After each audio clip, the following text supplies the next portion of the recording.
Teksas'ta süslenen bir gelecek önüme konman.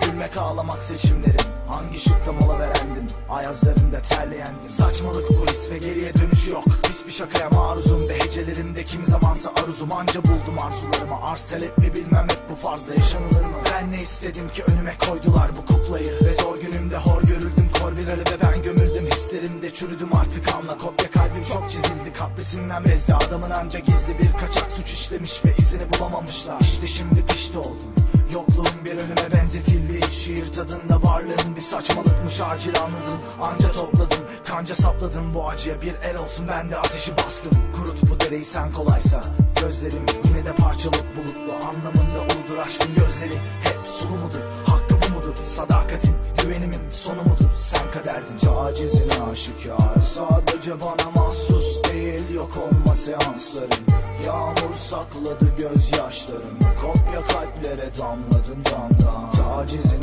aşikar, sadece bana mahsus değil. Yok olma seansların, yağmur sakladı gözyaşlarım, kopya kalplere damladım damdan. Güvence verme bana bir kez de olsa, çok yanılmış insanım, leşini adı yazmışım. Ne olsa ben alışmışım, bu forsa geriye saydı, bitime az mı kaldı? Başlamak hataydı, başlayamamaksa ızdırap. Aşka verdiğim resitalimde sendin sazıma mızrap. Yendim huylu ya Arap, hapis yatan bir ben değildim. Dostlarım da vardı, köşeye sinmiş af. Paraf çekildi, seçildi taraf ve ben tuhaf ithaflar ettim. Yarına elverişli koşula koşabilirdim.